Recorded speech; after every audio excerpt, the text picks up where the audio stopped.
Welcome to episode 48 of Wonderspace. It's great to have you on board. My name is Steve Cole, and over the past year I have been asking the same 6 questions to amazing people from around the world. The questions orbit around wonder and hopefulness, and the setting for each journey is this shared window on the space station, from where we see everything from a different perspective. Before we introduce our guest, our friends at asknature.org are going to help us to re-wonder.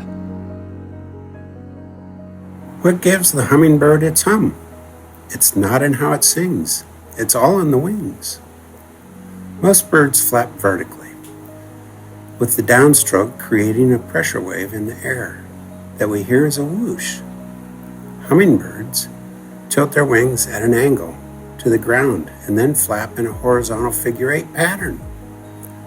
This pushes air down during both parts of each stroke, allowing for dexterous flight maneuvering and creating 2 pressure waves that interact and produce the characteristic harmonics that give these birds their musical English name. The hummingbird, what a fascinating creature. Our orbit this week will take us over the UK and Scandinavia, and to experience these views with us in this ultimate window seat, we welcome Tina Wetshi. Tina is a cultural strategist and creative director, and is the co-founder at Colèchi, which is a co-learning and research space for independent fashion creatives. Colèchi were nominated by our 8th guests on Wonderspace, Kate Fletcher and Mathilda Tham, who collaborated on an important fashion action research plan called Earth Logic. The full-length interview with Tina can be found on the Wonderspace podcast, which you will find on our website and on most podcast platforms. For this shortened video orbit, Tina answers 3 of our 6 questions and starts by giving us a glimpse into her life story so far, with an emphasis on what she is doing currently.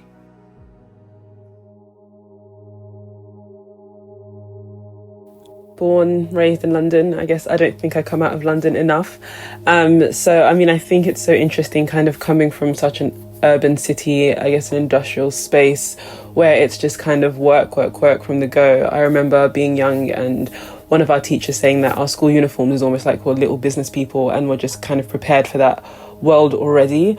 So my parents migrated here from Congo, so they came here. I studied in London as well, so I studied history and politics, and then I did a master's in culture, criticism, curation, and that's where I was kind of really rooted into kind of history, politics, and all of these kind of ideologies, theories and things like that.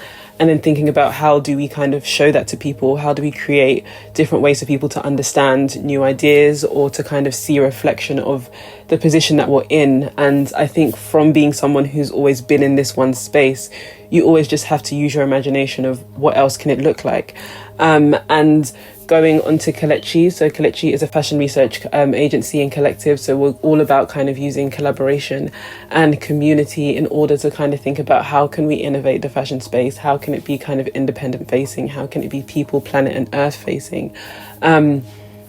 And those ideas, Colèchi kind of started whilst I was studying, and it's interesting because it's kind of an intersection of both of my interests from thinking about society and the world, and then also fashion. Fashion is such a great space because it is culture. Like, it has the frivolousness and the art of just kind of you see it and you embrace it, and it means so much to you in terms of your identity and everything. But then equally, it's so reflective of us as people and reflective of culture, reflective of what our society looks like now.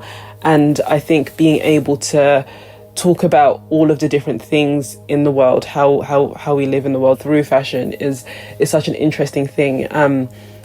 And Colèchi really is just about thinking about how we can reposition the industry specifically. So it is kind of looking about fashion because it is such a broken industry in how it works. You know, there's so much hierarchy, there's so much kind of old systems, but then equally there's just not enough research.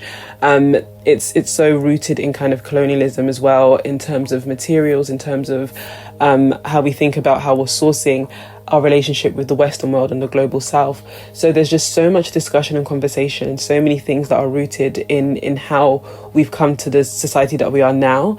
And there's so much to deconstruct from it. And it's what Colechi is trying to do in terms of doing that extensive research to think about how we're in the place that we are now, but then how we can move and shift it. And then working with people who are doing that within their own practice. So just independent people who have kind of formulated their own craft, whether that comes from their studies, whether that comes from their heritage, their background, or they've just kind of done it themselves. And it's really about kind of coming together and thinking about how we can reposition the industry in that sense. So that's kind of a lot about my work now. And then I guess just my wider work is still rooted in fashion in terms of PR, so working with different brands and campaigns. So I'm just still on a journey of learning to be able to understand how we can remodel, how we can shift, how we can, I guess, reimagine our world and our space.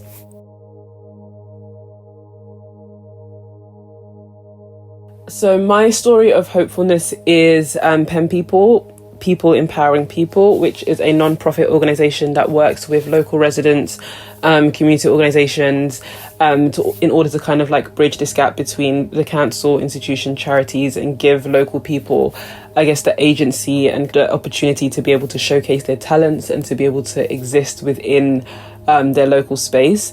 So Colechi, we met Nicholas last year. So we were told to speak to him because he was someone who was driving change within the area, so we're rooted in Southwark as well. And, you know, he's really working on a level with the council, which is a space that not a lot of people want to go into. Not a lot of people are represented in terms of thinking about Black people are being a voice for us within these councils, within, you know, council meetings and discussions and government and where spending and funding goes.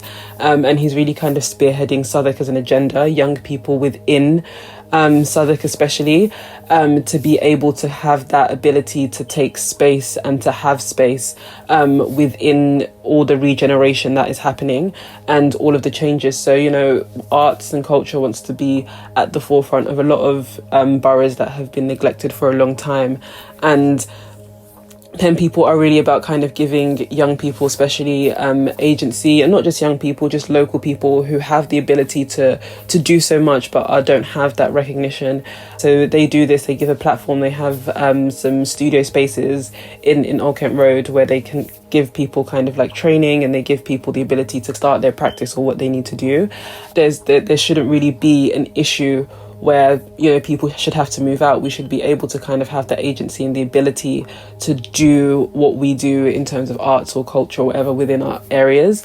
So in order to just kind of bring local wealth into Southwark and give people agency to be able to tap into the wealth within their own community, and then to be able to be the faces of that, Pen People are doing that, and that's something that is so powerful and so important, and I think all of us should be supporting.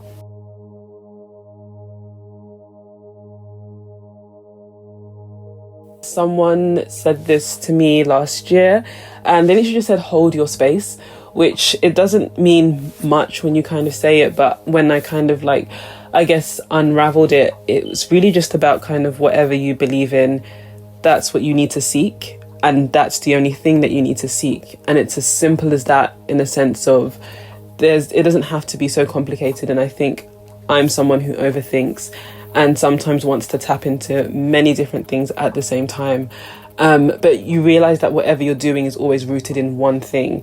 And whether that's something that's spiritual, whether that's something that's just something that you believe in or that you're passionate about, it always is just one thing. And I think it's about identifying that and then seeking that as a thing. And being able to hold your space is such an important thing to do, because that everyone has a place to be, and it kind of goes back to what I was saying about humbling myself and being positioned somewhere in the world.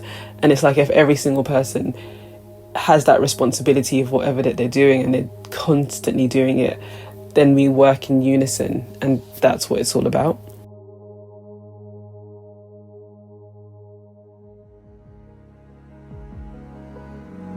More information and links to the work of Colechi, together with links to the previous 47 Wonderspace episodes, can be found at ourwonder.space.